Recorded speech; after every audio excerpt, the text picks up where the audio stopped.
बर्बरिक की कहानी महाभारत की एक प्रसिद्ध कथा है जो महाभारत के कई क्षेत्रीय संस्करणों का हिस्सा है, लेकिन महर्षि वेदव्यास द्वारा लिखित मूल महाभारत नहीं।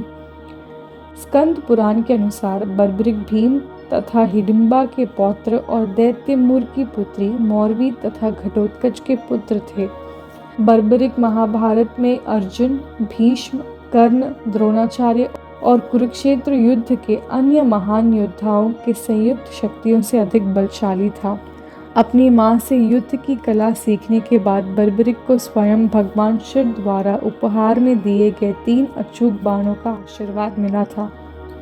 ऐसा कहा जाता है कि बर्बरिक इतना शक्तिशाली था कि उसके अनुसार महाभारत का युद्ध 1 मिनट में समाप्त हो सकता था यदि वे इसमें भाग लेता।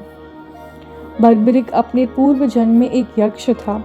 एक बार भगवान ब्रह्मा और कई देव वैकुंठ आए और भगवान विष्णु से शिकायत की कि पृथ्वी पर अधर्म बढ़ रहा है और उन दुष्ट लोगों द्वारा दी गई यातनाओं को सहन करना संभव नहीं। भगवान विष्णु ने देवताओं से कहा कि वे जल्द ही एक साधारण मनुष्य के रूप में पृथ्वी पर अवतरित होंगे और सभी बुरी ताकतों को नष्ट कर देंगे। उसी समय एक यक्ष ने कहा कि वे अकेला ही पृथ्वी पर सभी दुष्टों को मारने के लिए पर्याप्त है और भगवान विष्णु को पृथ्वी पर अवतरित होने की आवश्यकता नहीं।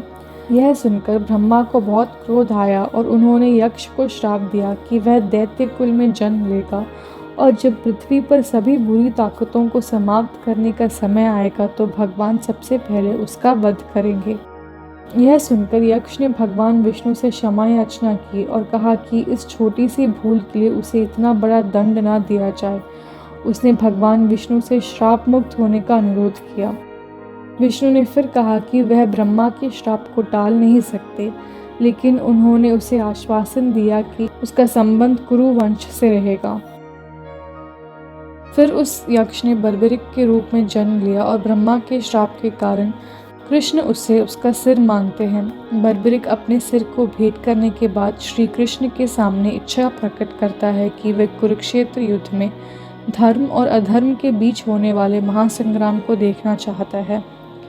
भगवान कृष्ण उसकी इच्छा पूरी करते हैं और उसके कटे हुए सिर को पहाड़ की चोटी पर स्थापित करते हैं जहाँ से वह युद्ध देख सके।